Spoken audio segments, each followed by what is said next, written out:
L'écologie, la religion, l'éducation, l'exposition des enfants sur les réseaux sociaux, tout ça, c'est des débats qui sont très compliqués. Clairement, la vidéo que je suis en train de tourner est très difficile parce que c'est une vidéo qui peut susciter beaucoup de réactions, qui peut susciter beaucoup de colère aussi, beaucoup de comportements un peu épidermiques, parce que c'est des sujets de société qui sont d'actualité et qui sont super difficiles à discuter. Je voulais vous faire une vidéo à la base sur l'écologie, je me suis dit, enfin l'écologie, attention. Et là je vais devoir prendre avec des pincettes, d'accord. Voilà. Donc moi et mes tétons, parce que je sais qu'on va mes tétons, je le dis avant qu'on me le dise, nous allons être très vigilants dans ce que nous allons dire. Si vous voulez, je voulais aborder avec vous le sujet de l'écologie à la base, des petits efforts au quotidien qu'on peut faire pour le bien de notre planète. Je me suis dit que j'allais trouver un joli cadre pour ça. Et ce cadre à la base, je me suis dit, il est beau, on a les Vosges, c'est magnifique. Mais on a aussi des arbres coupés qui sont là-bas, qui nous permettent de nous chauffer, qui nous permettent de plein de choses. Et je me suis dit, ça contraste vraiment entre la beauté et cette non-beauté. Enfin, je trouve pas ça joli, ces arbres coupés et tout ça. Et je me suis dit, bah tiens, ça correspond bien au thème que je voulais aborder avec vous sur l'écologie et sur ces sujets comme le véganisme et tout ça, qui sont un petit peu tendus sur Internet, en tout cas sur les réseaux sociaux et même dans le monde de tous les jours. Souvent on me dit, voilà, pourquoi tu ne fais pas ça? Pourquoi tu ne manges pas moins de viande? Pourquoi? Je pense que dans notre monde actuel, il y a une grosse prise de conscience qui est en train de se faire, une très grosse prise de conscience sur le bien-être animal, sur l'alimentation, sur la malbouffe, sur les produits ultra transformés, sur toutes ces choses-là.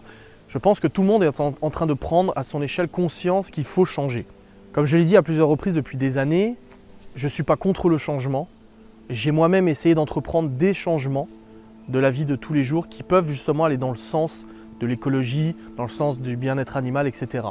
Ce que je regrette juste, en fait, et ça j'en parle tout de suite comme ça c'est fait, là, en plus je suis juste à côté d'une éolienne qui est là, on l'entend vombrir, on entend « ah c'est beau » et tout, franchement moi je trouve ça super joli, je suis vraiment dans le cadre parfait pour parler de ça, mais voilà, ce qui pose problème en fait actuellement je trouve, c'est que on doit tous faire des efforts, on doit tous changer notre mode de consommation, on doit tous changer notre mode de vie, mais comme dans tous les débats houleux, il y a des extrêmes. Et ces extrêmes-là, en fait, nous dégoûtent. Et ces extrêmes-là essaient de nous faire culpabiliser. Et ces extrêmes-là essaient de nous forcer, en fait, à changer. Et je ne pense pas que ça soit super positif. Donc je trouve que quand on parle, ça c'est mon opinion, quand on parle d'écologie, qu'on parle d'éducation, qu'on parle d'exposition des enfants, qu'on parle voilà, des enfants devant les tablettes, les télés et tout ça, on a tout de suite les extrêmes qui viennent, en fait, accaparer le discours et qui viennent, en fait, polluer un peu les bonnes idées qu'on pourrait avoir. Si je parle écologie, quels sont les efforts que j'ai pu faire depuis des années? Il n'y a plus de bouteilles plastiques à la maison, hormis quand c'est du coca ou des choses comme ça. Ça économise énormément de plastique. J'ai été moi-même choqué de me rendre compte que par semaine, il y avait une consommation de presque 10 bouteilles d'eau en plastique, tu vois. J'ai essayé de changer ça. Le tri sélectif, je le fais de manière rigoureuse. Je l'apprends aux enfants aussi. À chaque fois, ils me demandent est-ce que c'est triable et tout. Le verre aussi, on essaie de le trier. Même si j'ai été fortement dégoûté de voir quelques reportages, alors toujours faire attention à ce qu'on voit à la télé, mais j'ai vu quelques reportages où on se rendait compte que notre tri sélectif était envoyé dans des pays comme la Thaïlande, etc. Ils étaient stockés, enfin ils étaient même laissés à l'abandon dans des décharges à ciel ouvert et tout ça. Alors que toi tu essaies de faire ce qu'il faut et puis derrière tu te dis purée, en fait ça va pas dans des usines de recyclage françaises, ça va à l'étranger. Et j'avais été très choqué de voir ça.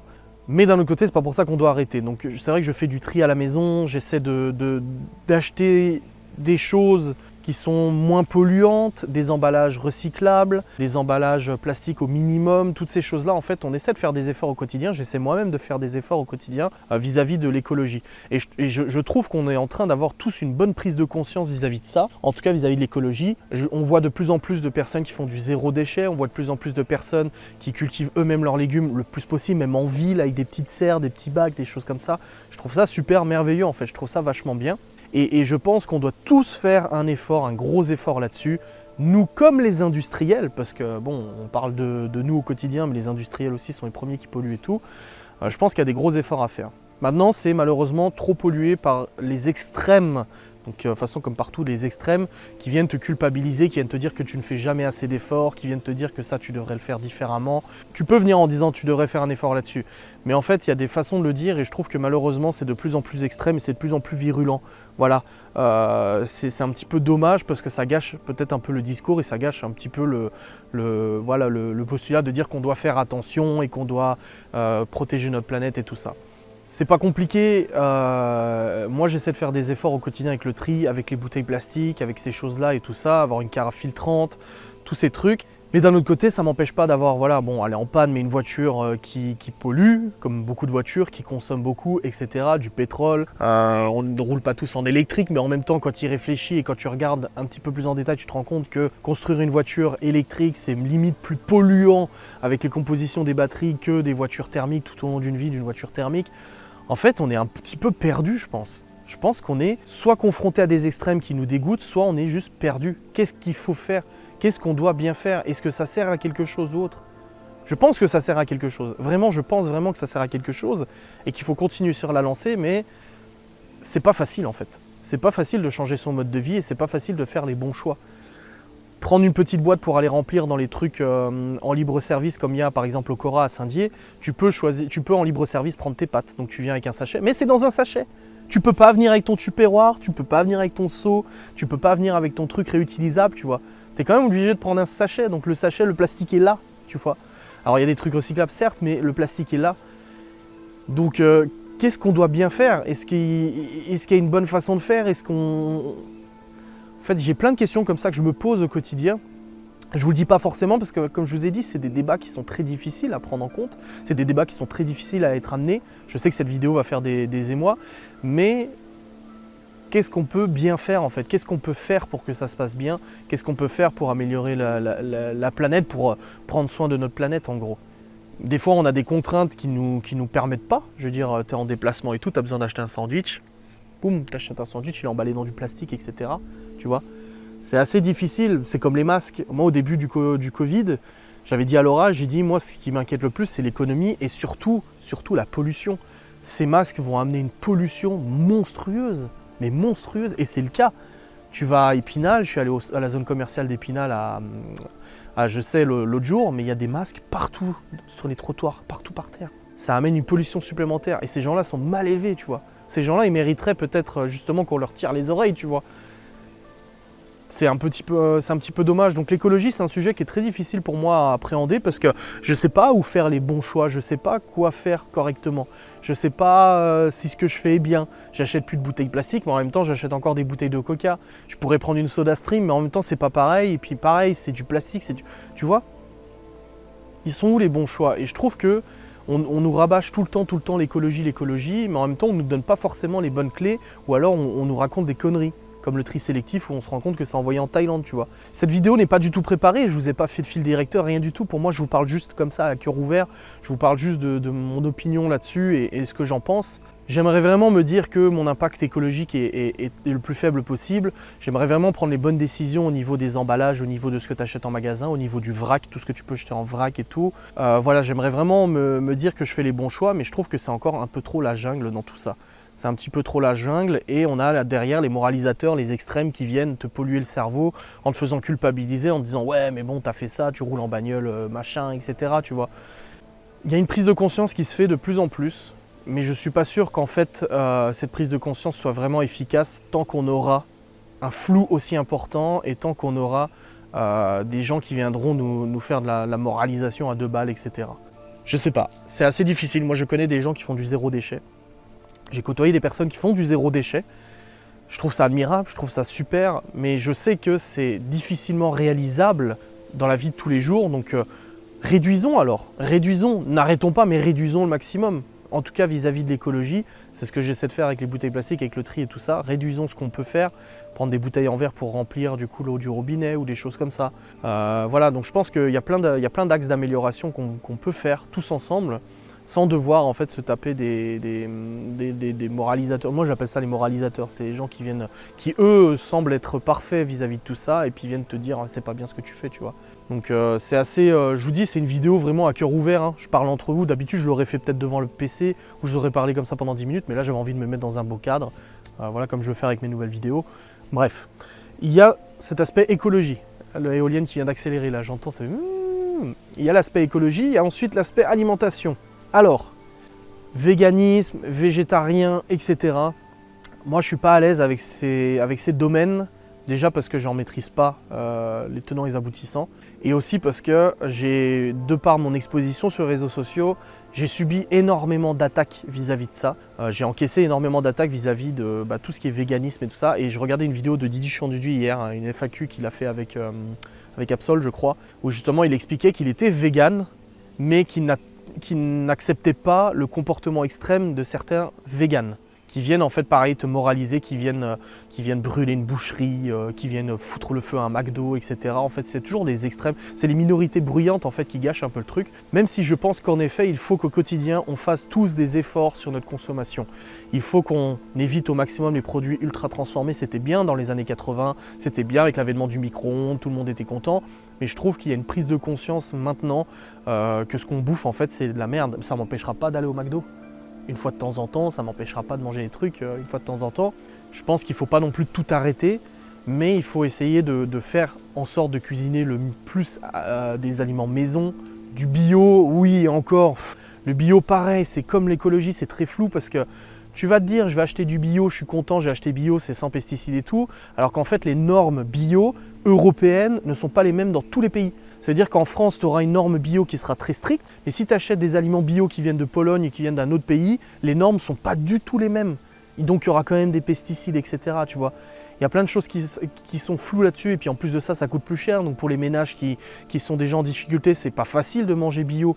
Vous voyez, en fait, c'est l'alimentation est le deuxième sujet vraiment difficile pour moi, je trouve. Alors j'essaie moi-même de cuisiner maison le plus possible, d'avoir des aliments du potager le plus possible, essayer de contacter du coup ma mère, elle achète sa viande chez un agriculteur directement. Le lait, bon bah là tu n'as pas trop de choix, bon moi je bois pas de lait donc ça me concerne pas, mais si tu peux aller directement du coup l'acheter chez l'agriculteur, même si c'est de plus en plus difficile avec les coopératives et tout ça, il y a plein d'efforts comme ça qu'on peut faire, et la viande aussi. Bien sûr que le bien-être animal est important, et bien sûr que le fait de manger de la viande indirectement de façon concerne le bien-être animal. Maintenant, j'ai pas peur de le dire, je n'arrêterai pas de manger de la viande parce que pour moi, l'homme en a toujours mangé. C'est peut-être pas un argument, les véganes viendront me dire ouais mais c'est pas un argument, et vous aurez vos propres arguments, ce que je peux comprendre et je l'entends parfaitement. Je comprends parfaitement les véganes ou les végétariens ou les personnes qui du coup sont dans ce mood-là. Je le comprends parfaitement parce que si moi j'en avais l'envie et si moi j'en avais peut-être la conviction profonde, je le saurais, c'est possible. J'essaie déjà de réduire. Moi, il y a quelques années, je mangeais énormément de viande et c'était des viandes surgelées, c'était des steaks surgelés, des cordons bleus Eco+, des trucs qui sont bons, hein. Franchement, c'est bon à manger, mais c'est de la merde ce que tu manges. C'est des produits chimiques, c'est de la merde et tout ça. Mais pour autant, je ne suis pas là à me dire il faut que je supprime tout ça. Non, je préférerais acheter un cordon bleu du boucher plutôt qu'un cordon bleu Eco+, mais surgelé ou peu importe, Eco+, on s'en fout de la marque, mais pour dire que ça ne m'empêchera pas un jour si j'ai besoin de m'acheter un cordon bleu en surgelé, parce que cette fois-ci, j'aurais peut-être pas les moyens d'acheter un cordon bleu du boucher ou quoi que ce soit, mais on va me dire, bah dans ce cas, t'en manges pas et tu peux très bien t'en passer et manger quelque chose à base de soja ou quoi que ce soit, mais encore une fois, le soja, l'huile de palme, tous ces sujets sont très difficiles parce que ça concerne aussi la déforestation, ça concerne aussi, en fait, j'ai l'impression que autant pour l'écologie que pour l'alimentation, on n'arrivera pas à s'en sortir de tout ça. J'ai vraiment l'impression que malgré tous les efforts qu'on fait, à chaque fois, on nous fait rendre compte que finalement, derrière se cache quelque chose d'autre. Oui, faut consommer plutôt ça, et puis finalement, tu te rends compte 2 ans après que ce que tu consommais, ça incluait des problèmes au niveau écologie, ça incluait des problèmes au niveau des espèces animales, etc. Tu vois, c'est assez particulier, donc je pense qu'on doit tous faire un effort dans la mesure où on peut le faire. Parce qu'on ne peut pas tous faire cet effort financier, parce que ça coûte de l'argent de bien manger. Ça coûte de l'argent pour avoir été aux États-Unis pendant plus d'1 mois. Je me suis rendu compte à quel point, si tu voulais bien manger aux États-Unis, c'était cher. Ah, si tu voulais manger de la merde, c'était abordable. Des trucs à 1 $, etc., les burgers, les trucs, pas de problème. Mais tu voulais te prendre, je sais pas, te faire un bœuf bourguignon, même sans viande, te faire un bon plat de légumes et tout, ça coûtait la peau du cul. C'est super cher en réalité, en fait. C'est super cher. Et en France aussi, Si tu veux bien manger, ça coûte plus cher. Alors après, il y a des circuits courts qui te permettent justement d'économiser de l'argent, qui permettent finalement d'atteindre les prix des supermarchés et tout ça. Et je pense qu'il faut qu'on sollicite de plus en plus les circuits courts. Les œufs, aller les chercher directement chez l'agriculteur. Le miel, directement chez le producteur. Toutes ces choses-là que tu peux acheter chez le producteur, que tu peux éviter tout ce qui est transport en camion, stockage, etc., etc. Tout ce que tu peux faire, il faut essayer de le faire. C'est pas facile, ça demande des changements dans la vie, ça demande des changements d'organisation, ça demande de l'adaptation, mais je pense qu'on peut tous le faire. Et moi-même, j'essaie de le faire le plus possible. Alors, à mon petit niveau, j'essaie de le faire. Ça ne m'empêche pas d'aller chez Lidl et d'acheter des trucs, mais je pense que si on peut le faire, il faut le faire. C'est un effort qu'on peut tous faire. Voilà. Je ne suis pas là pour vous être moralisateur. Au contraire, je suis là pour vous dire que moi-même, je ne fais pas tous les efforts que je pourrais faire, mais je pense qu'à notre niveau, petit à petit, en faisant petit à petit des efforts comme ça, chacun de notre côté, on peut arriver à quelque chose déjà de plus sympa. On n'arrête pas de nous dire la planète elle meurt, on n'arrête pas de nous dire vous mangez de la merde au quotidien, on n'arrête pas de nous dire c'est toxique, c'est nocif, il y a des émulsifiants, il y a des conservateurs, des choses comme ça maintenant. Tu vois dans les magasins, même dans les supermarchés, sur plein de paquets, c'est marqué sans conservateur, sans machin, et tu te dis pourquoi tu as attendu maintenant pour le faire sans conservateur? Pourquoi depuis 20 ans, tu me proposes un jambon avec plein de sel, avec plein de saloperies, et puis seulement maintenant tu te réveilles. Parce que les industriels, ils sont là pour faire de la marge, ils sont là pour faire du chiffre, ils sont pas là pour te faire manger quelque chose de forcément super bon. Il y a des chasseurs dans le coin, je vais me prendre une balle. Il y a un chien et j'ai entendu les coups de feu avant, je vais prendre un coup de fusil. J'espère que je suis bien visible. Bref, oui, donc je disais, c'est assez compliqué de bien manger, mais je pense qu'on doit tous faire l'effort. Donc cette vidéo est vraiment là pour répondre à toutes ces questions qu'on me pose au quotidien. Pourquoi tu fais ça? Pourquoi tu manges comme ça? Pourquoi tu n'es pas vegan? Là, on m'a dit dans la FAQ avant, tu devrais réduire ta quantité de viande. Je suis d'accord. Je suis d'accord avec ça et j'estime, parce que je me connais, je connais ma vie, que depuis plusieurs années, j'ai déjà réduit drastiquement la consommation de viande. Vraiment, les quantités étaient vraiment absolument énormes avant. Mais d'un autre côté, je suis quelqu'un qui adore la viande, qui adore tout ça et je ne me vois pas arrêter. Réduire, certes, faire des efforts, certes, mais pas arrêter. Il y a 2 ans ou 3 ans, tu m'aurais dit goûte un steak de soja, ça peut être une belle alternative. Je t'aurais dit te fous pas de ma gueule, j'en ai rien à foutre. Parce que j'étais con déjà de ne pas essayer. Et puis dernièrement, j'ai eu l'occasion de goûter un steak de soja ou quoi que ce soit et c'était pas mauvais. C'était pas mauvais. Donc je pense que quand à midi, tu te fais tranquille des pommes de terre rôties, que tu as envie de te faire un steak, tu peux trouver une alternative à la viande qui va pas te... C'est bon, tu vas pas te saigner de pas manger de la viande, tu vois. Donc c'est des petits efforts comme ça qu'on peut faire au quotidien et que je pense qu'il est important de prendre conscience. Donc là, on a parlé de l'écologie, on a parlé de l'alimentation, tout ce qui est vegan, etc. J'ai parlé des extrêmes, j'ai pas envie de trop leur donner d'importance, donc on va pas en reparler et tout ça. Et il y a ensuite tout ce qui est exposition des enfants sur les réseaux sociaux. Moi, le fait que je filme les enfants sur YouTube et tout, voilà, il y a de plus en plus de gens qui viennent en disant c'est nocif, c'est mauvais, c'est mauvais. Bon, forcément, moi, je vais me défendre. Forcément, je vais vous dire, mes enfants ne sont pas surexposés sur les réseaux sociaux. J'ai pas l'impression de les filmer à outrance. Je les mets pas en scène, les enfants. Je ne fais pas des mises en scène, je ne les pousse pas à dire des choses, je ne les force pas à apparaître ou quoi que ce soit. C'est juste que ça fait partie de mon quotidien et personnellement, c'est mon opinion, je ne pense pas que ça nuit à leur vie et que ça nuira à leur avenir. Parce que moi personnellement, si mes parents avaient fait ça, voilà, aujourd'hui je leur en voudrais pas et voilà, enfin, ça c'est mon opinion. Si demain maintenant c'est interdit, si demain on te dit c'est fini, tu filmes plus les enfants, eh ben j'arrêterai de les filmer. Voilà, ok, mais vous ne voyez pas les mettre en scène, vous ne voyez pas les faire ouvrir des jouets parce que je suis payé derrière pour qu'ils déballent un jouet. Non, et puis si c'était le cas, de toute façon, il y a de l'argent qui irait sur un compte, justement un compte mannequin pour ça, tu vois. C'est très difficile ce débat.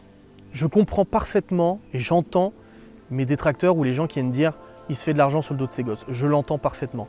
Mais d'un autre côté, j'essaie de faire en sorte justement de switcher et j'essaie de faire en sorte de ne pas les montrer à outrance, tu vois. Mais aussi, je veux que vous compreniez que ce sont mes enfants, c'est ma décision et si un jour ils viendraient à me reprocher de les avoir filmés, c'est pas vous qui allez être concerné, c'est moi. Donc ce que je fais actuellement d'exposer mes enfants sur les réseaux sociaux en faisant des photos sur Instagram, etc., c'est mon problème. Vous n'êtes pas assistante sociale, vous n'êtes pas de la DAS, vous n'êtes pas même d'une organisation gouvernementale de défense des enfants ou quoi que ce soit, vous n'êtes rien. Ceux qui viennent me reprocher de filmer mes enfants, vous n'êtes rien en soi. Vous êtes juste une crotte dans tout ça. Je suis désolé de le dire, mais c'est vrai. Donc les gens qui viennent une fois de temps en temps m'insulter en disant « Ouais, t'exposes tes enfants, tu fais de la thune grâce à eux, etc. » J'ai envie de dire « Mais qu'est-ce que ça peut te foutre en fait ? C'est pas toi mon enfant, T'es pas non plus quelqu'un au-dessus de moi qui est là censé me dire quoi faire ou quoi que ce soit. Et j'assumerai parfaitement les conséquences si un jour un de mes enfants vient me reprocher de l'avoir filmé quand il était gamin. Même si j'en doute fortement. Ça me rappelle une vidéo de Squeezie où il avait parlé de Swan et Neo. Vous avez Swan The Voice, là, Neo et Swan. Et Squeezie avait dit, beaucoup tapent dessus en disant ouais, ils sont surexposés, etc. Moi-même, je trouve que ces vidéos-là, Studio Bubble Tea, machin, etc., pour les citer, je trouve aussi que c'est abusé. Je trouve que c'est trop et je trouve que voilà, le rythme est beaucoup trop. Enfin, une vidéo par jour, c'était ça quand je regardais à l'époque. Les statistiques, une vidéo par jour, surexposition, etc.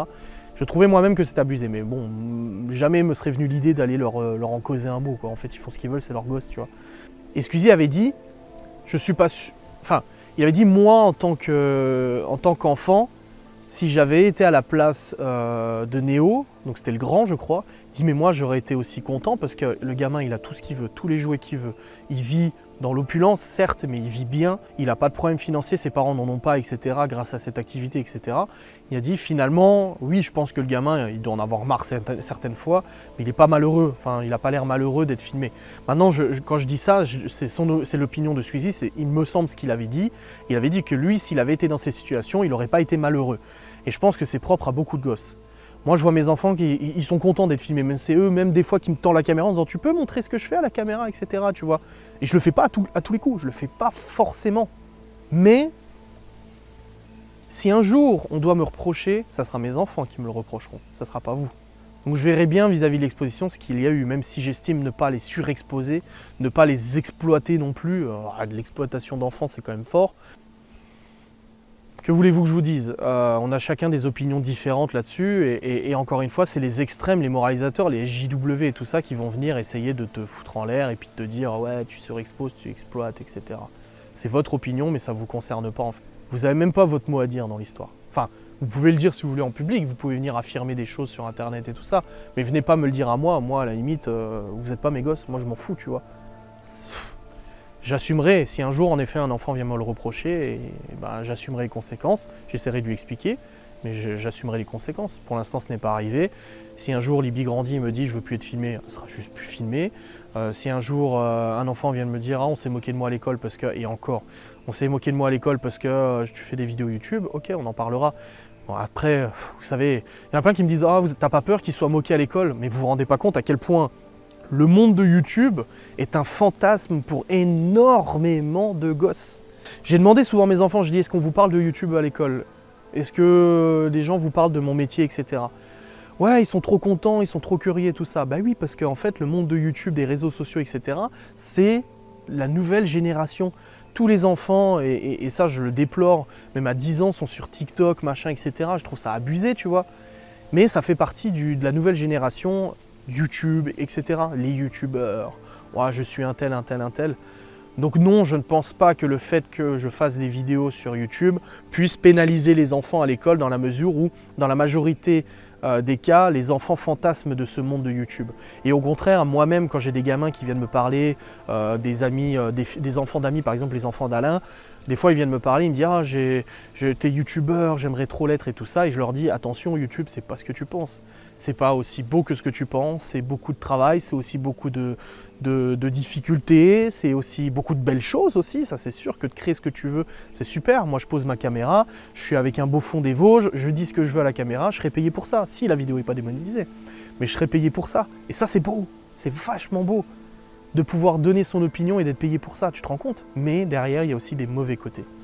Donc voilà, pour répondre à la question exposition des enfants, je n'estime pas les exposer à outrance. On peut ne pas être d'accord. Vous me regardez actuellement, vous regardez cette vidéo et vous dites putain il abuse, si il expose, moi je suis sûr, ok. Si tu estimes que j'ai tort dans ce que je dis, pas de problème, c'est ton opinion. Mais elle ne me touche pas en fait, parce que ça ne te concerne pas. Donc y a pas pour moi il n'y a pas de filmage à outrance. Et de se dire plus tard à l'école ils seront charriés, etc. Je suis pas certain. Là je partage pas ton opinion non plus. Quand on vient me dire t'as pas peur qu'elle ait... Non, c'est pas une de mes craintes. J'ai plus peur qu'il se fasse harceler pour autre chose parce que le gamin est différent, parce qu'il parle pas bien, parce qu'il est pas habillé comme il faudrait, parce qu'il est différent des autres. J'ai plus peur de ça qu'on les embête avec YouTube, personnellement. Parce que à 100%, pour 100% des cas dont j'ai été confronté où les enfants m'ont parlé, que des enfants leur avaient parlé de YouTube et du fait que j'étais youtubeur, c'était positif. T'as trop de la chance, ça doit être trop bien, machin, etc. Et puis les gamins ils viennent vers toi, ah c'est vrai que t'es youtubeur, machin et tout, tu vois, c'est un fantasme. Ça serait vraiment le métier le plus mal vu de la Terre. Bah, de toute façon, il est mal vu par les adultes. Les enfants, ils l'idolâtrent, ce métier. Mais les adultes, enfin, les adultes, non, pas tous, mais ceux qui se font entendre, en fait, ils aiment pas les youtubeurs. Mais ils regardent, hein, ils passent leur journée sur YouTube, mais ils aiment pas YouTube, tu vois. C'est pas un métier, mais ils regardent tous les jours, tu vois. Donc, non, mon problème n'est pas les enfants, mais plus les adultes, en fait. C'est plus, voilà, les adultes. Mais voilà, c'est 3 sujets que je voulais aborder avec vous de manière toute simple, à cœur ouvert comme ça, à bras ouverts.